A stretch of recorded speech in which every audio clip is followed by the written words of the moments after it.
Habari yako mtazamaji wangu wa kipindi chetu cha siasa ya ulimwengu. Karibu tena katika siku nyingine na wakati mwingine wa mwendelezo wa kipindi chetu. Kipindi ambacho kinakujia kwa udhamini wa Mnukwa Global Visa Consultant, ambao sio tu washauri wako lakini vile vile ni wasaidizi wako ikiwa katika siku za usoni unakusudia kuelekea katika nchi za ughaibuni, nchi kama za Canada, Uingereza, nchi za Umoja wa Ulaya pamoja na Australia. Unaweza kuwasiliana nao kupitia namba hizo kwa chini tangazo kwa msaada, ushauri pamoja na mwongozo. Tukielekea katika uchambuzi wetu wa leo, bila shaka makutano baina ya nchi ya Iran pamoja na nchi ya Marekani yamefikia katika kilele chake katika hoteli ya Badenstock Hotel katika mji wa Uswiz, katika mji wa Geneva nchini Uswiz. Sehemu ya makutano haya manake ni hatua ya utekelezaji wa makadirio ya takriban siku 60 ambayo yalikuwa na ruhusu sehemu ya mchakato wa mazungumzo kufanyika baina ya nchi ya Marekani pamoja na nchi ya Irani ili kuhakikisha wanafikia katika kilele cha mwisho cha utekelezaji au kilele cha mwisho cha kutengeneza structure nzuri ya utekelezaji wa sehemu ya ile hati ya makubaliano au memorandum of understanding. Katika hatua ya leo, manake jambo lililokuwa muhimu kuliko yote actually ni swala la mazungumzo kuhusiana na namna gani Marekani itaonyesha au itaweza kusimamia sehemu ya utekelezaji wa kipengele cha kwanza cha sehemu ya hati ya makubaliano. Nacho si kipengele kingine bali kinachozungumzia swala zima la kuzuia mapigano au kustopisha mapigano katika eneo lote la Mashariki ya Kati, na hususa ukizingatia kwamba nchi ya Israel ilikuwa ikiendelea kufanya mashambulizi katika upande wa kusini mwa Lebanon, jambo ambalo kwa hivi sasa katika nchi ya Iran inaonekana limechukuliwa katika uzito wa hali ya juu, kwa kuzingatia kwamba sera ya nchi ya Iran hivi sasa imebadilika kwa kufungamanisha mlango bahari wa Hormuz na kile kinachoendelea upande wa kusini mwa Lebanon. Katika mazingira ya namna hiyo, maana yake ni kwamba Iran inachohitaji katika hatua ya kwanza ni assurance kutoka katika nchi ya Marekani namna gani itaweza kuizuia nchi ya Israel kuendelea na operesheni zake kusini mwa Lebanon, lakini vile vile na jeshi la Israel kuweza kutoka upande wa kusini mwa Lebanon. Dhamira hii inaweza ikaambatanishwa na sehemu ya mwenendo ambao ukionyeshwa na nchi ya Marekani, hasa kupitia kauli za Rais Donald Trump, lakini vile vile kupitia kauli za JD Vance za hivi siku za karibuni ambao zilikuwa zikionyesha kuishutumu moja kwa moja nchi ya Israel katika muundo wa operesheni yake katika upande wa kusini mwa Lebanon, lakini vile vile timing ya operesheni zao, kwamba wakati mwingine panapokuwa kuna sensitive discussions, yale mazungumzo ambayo yako very sensitive, maana yake ni kwamba Israel wao ndio wamekuwa wakionyesha kufanya mashambulizi zaidi katika baadhi ya maeneo ambayo yanazingatiwa ni sehemu muhimu katika usuluhishi wa mgogoro baina ya nchi ya Marekani na nchi ya Iran. Na sehemu nyingine ni upande wa kusini mwa Lebanon, kwa kuzingatia kwamba amani ya Lebanon na haki ya utaifa ya Lebanon, ya haki ya kitaifa ya usalama na mfano wake ya Lebanon, na yenyewe imefungamanishwa katika sehemu ya makubaliano baina ya nchi ya Marekani na nchi ya Iran. Pamoja na hali hiyo ambayo imekuwa ikionyeshwa na nchi ya Marekani, hivi siku ya leo Rais Donald Trump ametuma baadhi ya message ambazo zilikuwa zikionyesha kama huwatisha viongozi wale au msafara wa nchi ya Iran kwamba ihakikishe kwamba wanakubaliana na Marekani, lakini vile vile mlango bahari wa Hormuz unataka ufunguliwe. Kinyume na hapo, maana yake inawezekana msafara husika usiweze kurudi katika nchi ya Iran. Lakini vile vile ametuma ujumbe akionyesha kwamba nchi ya Iran inatakiwa ihakikishe inawazuia wale proxies wake, kwa maana kundi la Hezbollah lisifanye shida katika upande wa kusini mwa Lebanon. Vitisho ambavyo tukijaribu kuvitazama vile vile vinakwenda kinyume na sehemu ya hati ya makubaliano baina ya nchi ya Iran na nchi ya Marekani, kwa kuzingatia kwamba kipengele cha kwanza kabisa kinazungumzia swala la amani katika eneo la Mashariki ya Kati, lakini vile vile haki ya kila upande kuweza kuheshimu mambo ya ndani ya nchi nyingine, kwa maana kwamba Irani iheshimu haki ya Marekani, mambo ya Marekani ya ndani ya Marekani, lakini vile Marekani iheshimu mambo ya ndani ya Iran, ambapo vile vile hilo lilikuwa likiashiria kwamba Marekani iache kutoa support kwa baadhi ya vikundi vya ndani ya Iran na vikundi vya wananchi wenye asili ya Iran wanaopatikana katika maeneo mengine dhidi ya mambo ya ndani ya nchi ya Iran. Lakini kipengele kingine hasa kilikuwa kinazungumzia katazo la upande wowote kutishia upande mwingine. Kwa ina maana hata hizo message ambazo zimetumwa recently na au hivi punde na Rais Donald Trump, maana yake ni kwamba ni message ambazo zinakwenda upogo na sehemu ya hati ya makubaliano. Pamoja na kwamba wakati mwingine mazungumzo ya Rais Donald Trump inawezekana tusiyachukue kwa uzito zaidi kupitia kile anachokiandika au anachokisema, bali tunaweza tukachukua kwa uzito zaidi kile ambacho anakitekeleza. Na ukiangalia kama hivi takriban masaa 22 mpaka masaa 23 yamepita, hapakuwa na mashambulizi ya namna yote kutoka katika nchi ya Israel kushambulia upande wa kusini mwa Lebanon. Hii inaashiria kwamba Marekani wameweza kuweka pressure ndani ya nchi ya Israel kiasi ambacho kinachoonekana kwamba concentration ya Israel imeweza kuhama kutoka kusini mwa Lebanon, na badala yake inaonekana kuna taarifa za kufanyika mashambulizi upande wa Gaza. Na katika mazingira namna hiyo, maana yake hichi ambacho kinawasilishwa hivi sasa na Rais Donald Trump ni kujaribu kucement au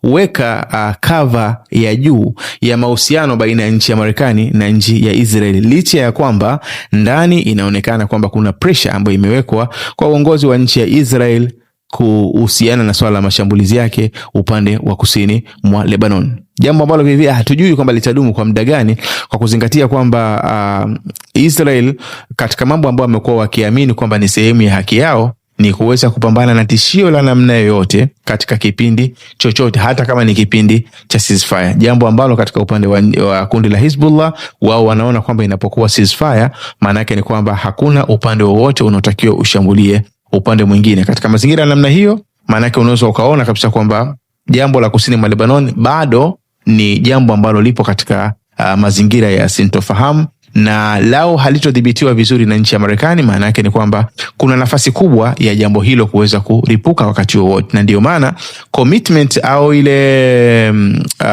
uwajibikaji wa mwanzo ambao Irani wanautaka kutoka katika nchi ya Marekani ni uthibitisho kutoka katika nchi ya Marekani kwamba watahakikisha wanaizuia Israel kufanya mashambulizi kusini mwa Lebanon, lakini vile vile kutoka au withdraw kutoka upande wa kusini mwa Lebanon. Kwa hiyo actually hasa mkusanyiko wa mambo umekaa katika muundo huo. Vikao vimekuwa structured katika miundo tofauti tofauti, au kwa maana kwamba zile yale wajumbe husika kutoka katika nchi ya Marekani na nchi ya Iran, maana kumekuwa na vikao vingi katika siku ya leo. Pamekuwa kuna vikao ambavyo vinahusisha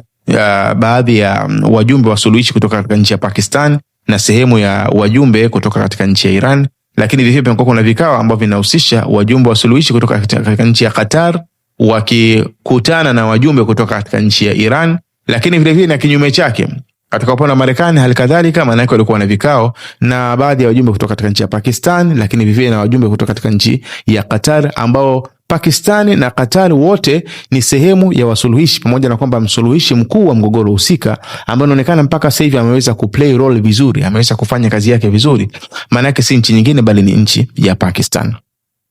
Na hatua inayofuata maana yake hivi sasa ni hatua ya mazungumzo ya ana kwa ana, pamoja na kwamba yametanguliwa na matukio mengi, ikiwemo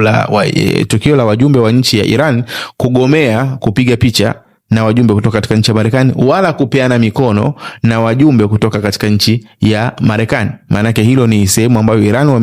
wamelishika kwamba kutokana na memory ambayo bado ipo katika nchi ya Iran ya watu ambao wamekufa, lakini vile vile ukiangalia hata ndege ambayo imewaleta wajumbe wa nchi ya Iran katika mkutano husika, maana yake ni ndege ambayo imepewa jina ile la Minab 168, maana yake ile shule ya mwanzo, ile sehemu miongoni mwa center ambazo zilishambuliwa katika mashambulizi ya mwanzo, maana yake ni shule ya watoto inayopatikana kule Hormuzgan, katika jimbo la Hormuzgan kule Minab, ambapo walifariki takriban watoto 168, na ni shule ambayo actually inahusika zaidi kusomesha baadhi ya watoto ambao wanahusianishwa na wanajeshi au makamanda wa jeshi la IRGC, na ndio maana inaonekana kama Marekani ilikuwa ni sehemu ya target yake ya mwanzo kwa lengo labda la kutaka kukusudia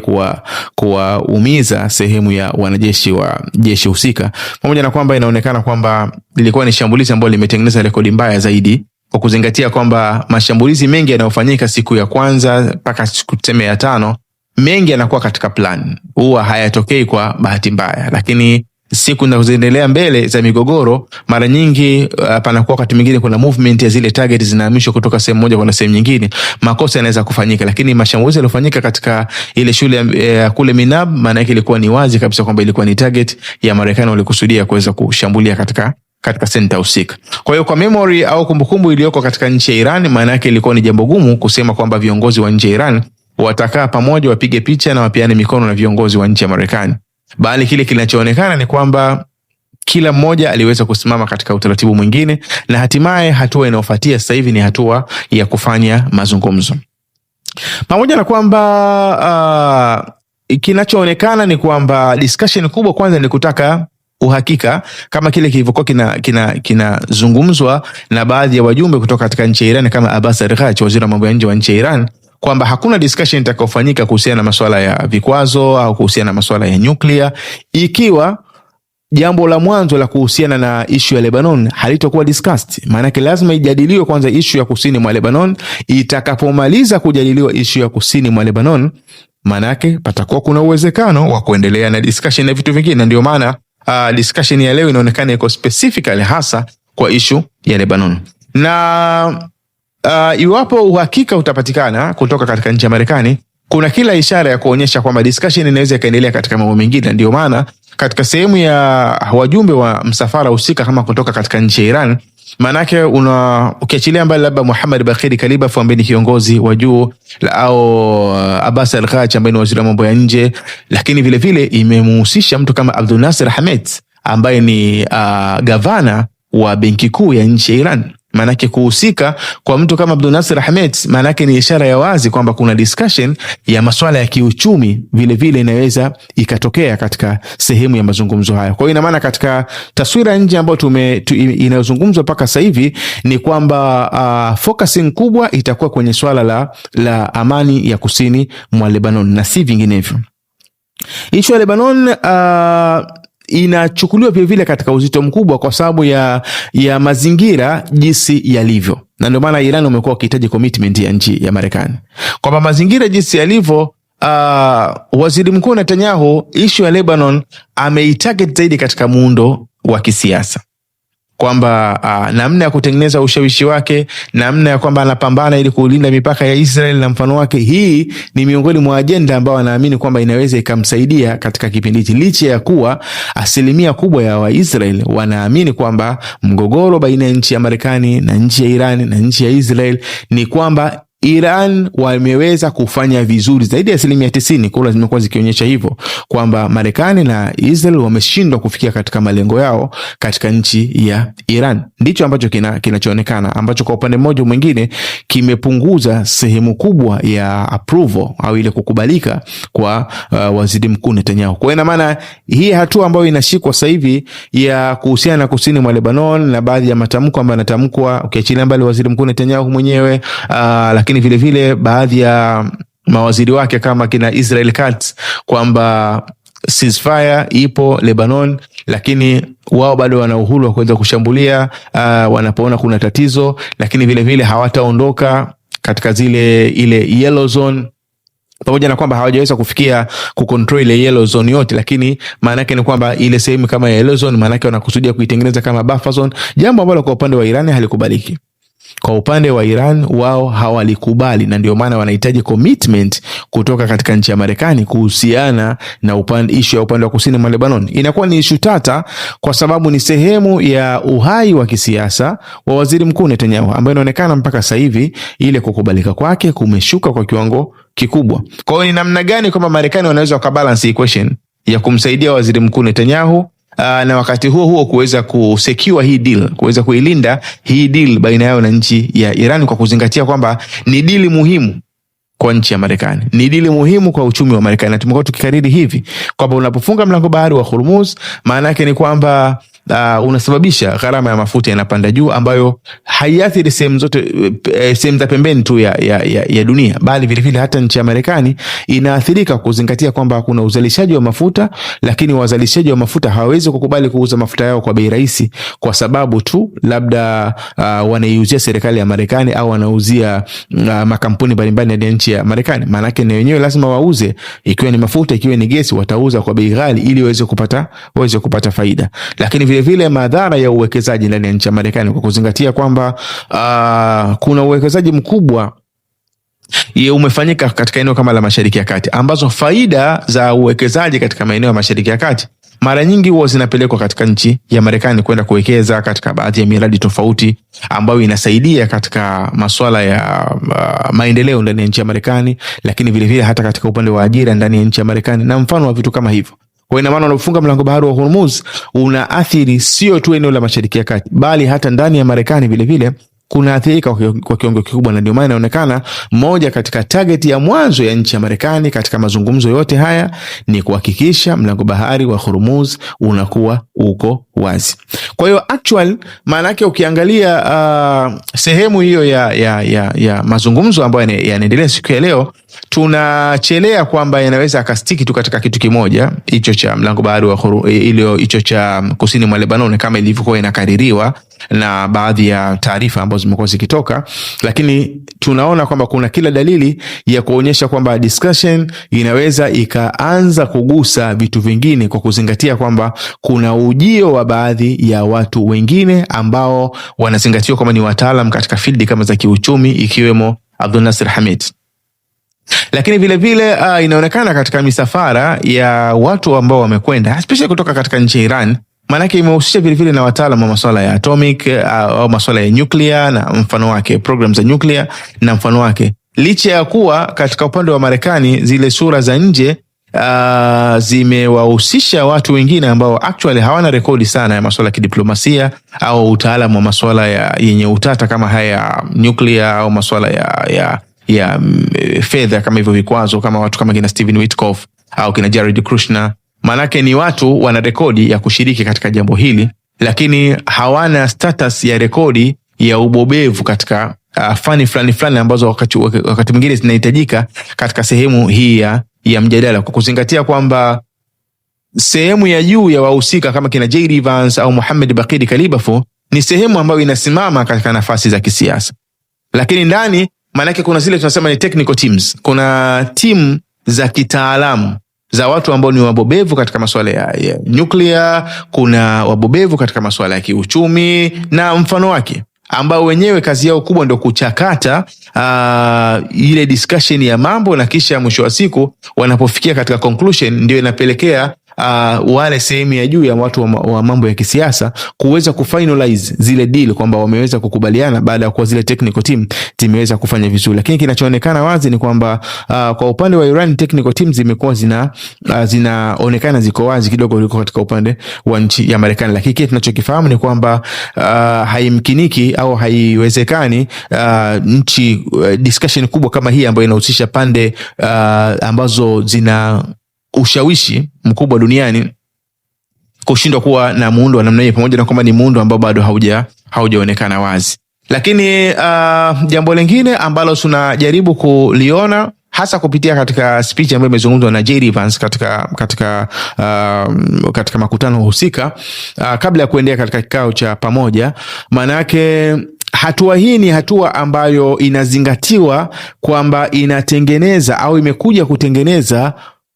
step muhimu ya discussion za mbele baina ya nchi ya Marekani na nchi ya Iran. Pamoja na kwamba misimamo ya Iran imekuwa ni misimamo ambayo inaashiria kwamba hawajasahau kilichofanywa na Marekani pamoja na Israel, lakini inaonekana kwamba hii ni step muhimu ya kuweza kufikia huko, na hii ndiyo hatua ambayo Israel walikuwa hawaihitaji. Manake Israel walikuwa hawakihitaji zaidi wao, licha ya kwamba zile program kama za nyuklia za Iran hawazihitaji, lakini walichokuwa wanakihofia zaidi ni kutengenezwa kwa mwendo huu, ya kwamba kuna namna ambayo inaweza ikatengenezwa ya Marekani na Iran kuwa na contact Na hii ni kwa kuzingatia kwamba hivi sasa mawasiliano yapo aidha kupitia wale mediators, wale wasuluhishi, lakini vile vile mahusiano yataendelea kuwepo kwa kuzingatia kwamba katika utekelezaji wa hili maana yake kuna kamati ambayo imeelekezwa kupitia ile memorandum of understanding, ile hati ya makubaliano, kwamba itaundwa kwa ajili ya kusimamia utekelezaji kwa kile ambacho watakachukua wamekubaliana. Katika mazingira ya namna hiyo,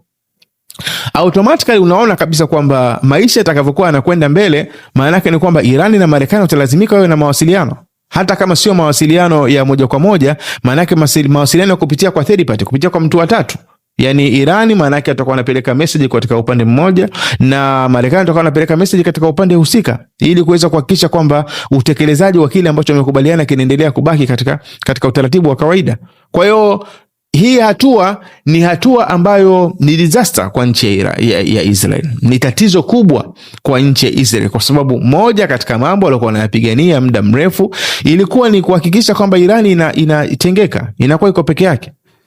Irani inapwekeka, yani isiwe na mafungamano ya salama na nchi yoyote ya eneo la Mashariki ya Kati, na ndio asili ya Irani kuunda vile vikundi, zile proxies, kwa sababu ya kuzingatia kwamba ile connection ya moja kwa moja baina ya Irani na nchi za Mashariki ya Kati ni ndogo. Nchi iliyokuwa imebakia na mahusiano ya karibu zaidi na nchi ya Irani hasa ilikuwa ni nchi ya Syria kipindi cha Bashar al-Assad. Lakini nchi kama Qatar vile vile ilikuwa na mahusiano, lakini ni mahusiano ambayo yanakwenda kwa tahadhari kwa kuzingatia kwamba ni mshirika wa karibu vile vile wa nchi ya Marekani. Isipokuwa ule uhusiano wake maana yake ulikuwa una faida ya kutumika katika masuala kama kidiplomasia na mfano wa vitu kama hivyo. Kwa hiyo ukiangalia hatua hii maana yake ni miongoni mwa hatua muhimu ambazo zimekuja kutengeneza au zinakuja kutengeneza muundo mpya ambao maana yake ni kwamba unaweza ukaleta sintofahamu kubwa katika program ya nchi ya Marekani, hasa katika masuala ya utekelezaji wa mpango wa Great Israel, ambao maana yake ni mpango unaotegemea zaidi kuweza kuchukua sehemu ya ardhi kama kule upande wa Lebanon au Syria, na plan inaonekana mpaka maeneo ya Jordan, mpaka maeneo ya Egypt. Sasa katika muundo unaokwenda sasa hivi, maana yake jambo hilo inawezekana likali na sintofahamu kubwa, kwanza kwa kuzingatia muundo wa mawasiliano ambao unaweza ukajengeka baina ya nchi ya Iran na nchi ya Marekani. Hii inawezekana ikawa ni tatizo kwa nchi ya Israel, lakini vile vile ile kuibuka kwa power ya nchi ya Iran, kwamba nchi ya Iran sasa hivi inazingatiwa katika eneo la Mashariki ya Kati, ni miongoni mwa nchi ambazo zina nguvu na zina ushawishi kiasi ambacho condition zake au masharti yake yamekuwa kichukuliwa katika uzito wa hali ya juu, aidha kwa kuilazimisha Marekani kuweza kusimamia baadhi ya misimamo ambayo siku za nyuma ilikuwa haiko tayari kuweza kuisimamia, au kuilazimisha nchi ya Israel kuwa na kipimo au kuwa na limit, ile upeo wa mwisho kwamba hapa hutakiwi kuvuka. Kwa mfano katika issue kama ya kushambulia upande wa Beirut, maana yake ni kwamba kipimo kilichowekwa na Iran ndicho kinachozingatiwa na Israel, kwamba hutakiwi kuvuka kushambulia katika upande wa mji wa Beirut. Ukifanya hivyo maana yake tutashambulia katika upande wa Israel. Kwa hiyo maana yake hali kiuhalisia imekuwa katika muundo wa namna hiyo, kwamba kikao hiki maana yake ni kikao muhimu licha ya vile ambavyo inajadiliwa, lakini maana yake kinakuja kutengeneza muundo mpya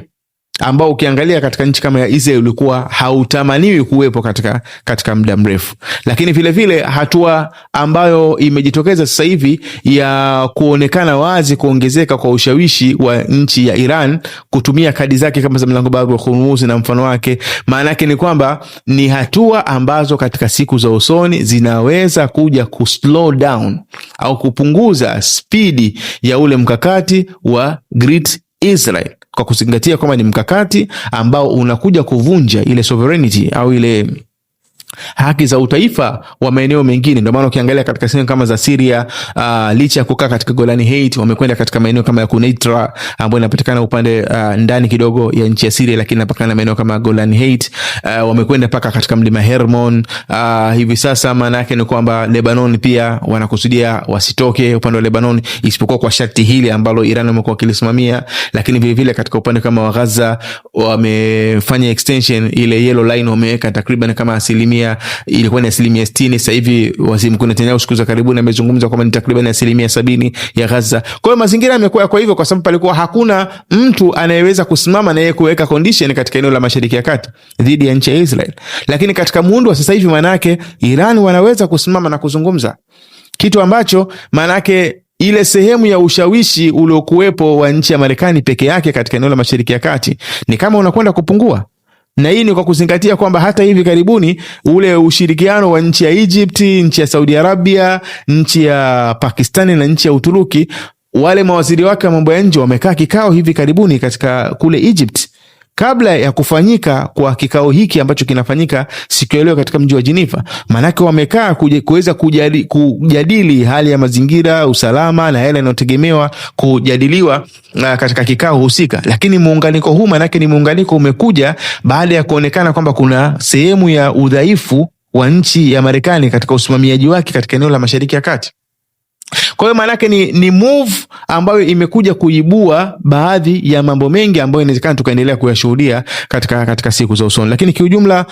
kwa kile ambacho kinaendelea katika mji wa Geneva, bado tutakuwa tuna muda wa kuendelea kufuatilia kwa karibu, na tukitaraji kwamba huenda katika masaa machache yanayokuja au baada ya siku tukapata taswira ambayo itakayokuwa kubwa na itakayokuwa bora zaidi ya hii ambayo tumekuletea. Jina langu naitwa Maulid Ali Mnukwa. Nikuombe endelee kufuatilia vipindi vyetu, na nikuombe usahau kusubscribe, kulike, kushare pamoja na kucomment. Uwe na muda mwema.